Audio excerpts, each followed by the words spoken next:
Bismillahirrahmanirrahim.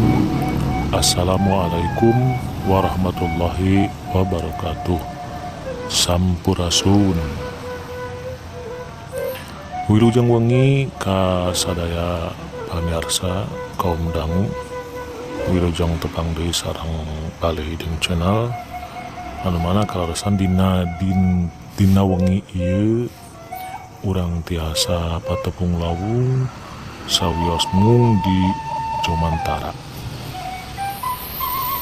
Atuh sabadana urang ngajalankeun ibadah saum anu ka-14 dinten tadi siang. Mudah-mudahan urang dipasihan kakiatan, kesehatan, keimanan, katakwaan. Mudah-mudahan modal dasar eta sing nyiatkeun karena saum urang anu salajengna supados cacap sabulaneun gitu. Sumangga dina wengi ieu simkuring bade nyandak judul dongeng sapertos biasa pamirsa sadaya tiap wengi insyaallah dina sasi saum ieu simkuring bade nyandak dongeng gitu nya. Konten dongeng, mudah-mudahan sih ieu dongeng teh memang dongeng Sunda anu ngarupakeun dongeng naon naminanya dongeng henteng lah gitu, tapi mudah-mudahan sing aya guna sareng manfaatna pikeun urang sadaya gitu. Sumangga dina wengi ieu judulna nyaeta mimitina uncal jadi tandukan. Wilujeng ngadangukeun. Kacaturkeun mangsa baheula, mangsa dunya masih mangrupa leuweung.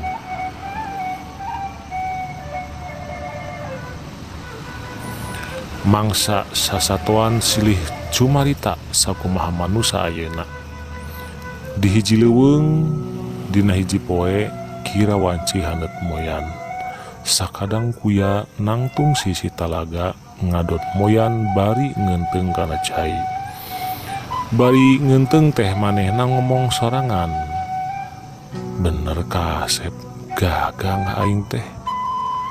Awak lampayat, tanduk rangak-ngak jeung sareukeut teh. Moal aya satu anu giding kawas aing anu boga tanduk saki alusna. Sabot muji maneh jol aya uncal nyampeurkeun rek ngadon nginum gigireun kuda. Kuda ujug-ujug haok bae ngambek bari molotot ngomongna teh, "Hei uncal, rek naon ka dieu? Haling ka ditu. Ulah ngiruhan cai paranti minum kuring. Maneh mah teu kudu ngeunteung da geus tetela suku pacer goreng patut teu boga tanduk kawas aing." Keur kitu aya maung disadang ngagaur ti kajauhan. Kuda jeung uncal beuratak bae lalumpatan. Pat tarik-tarik sieun ditekuk maung meureun jiga nama. Kuda lumpat pangheulana karepna rek nyumput di lempuni. Tapi tandukna tikait kana areu-areuan atuh teu bisa kebat lompatna. Sanajan manehna abrug-abrugan tanduk teh teu lesot malah beuki papuket ku areuy. Tekung silila jol datang uncal kadinya.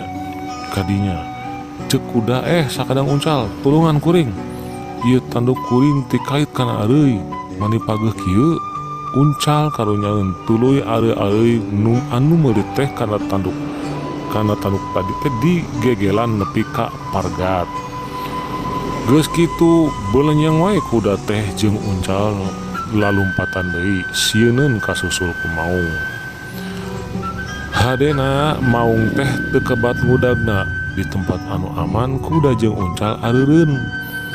Kuda ngomong ka uncal, "Sakadang uncal, nuhun pisan kaula geus ditulungan ku sampean.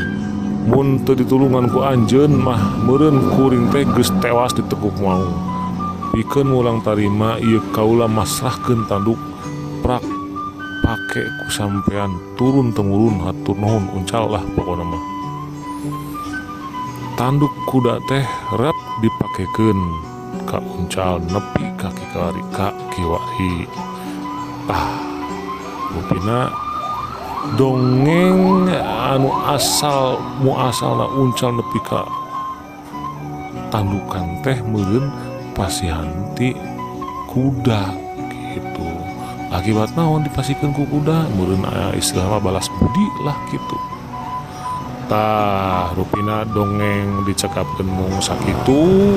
Mudah-mudahan aya guna sareng manfaatna si horeng saupamina urang janten jalmi urang kedah aya istilahna meureun sifat balas budi kumaha babaturan urang sahabat urang atau tapi naon namina teh babaturan urang nulungan pernah pokona nulungan ka urang teu urang oge meureunan kudu istilahna aya balas budi tak kitu meureunan dina anggone urang ngajalankeun kahirupan sapopoe kitu.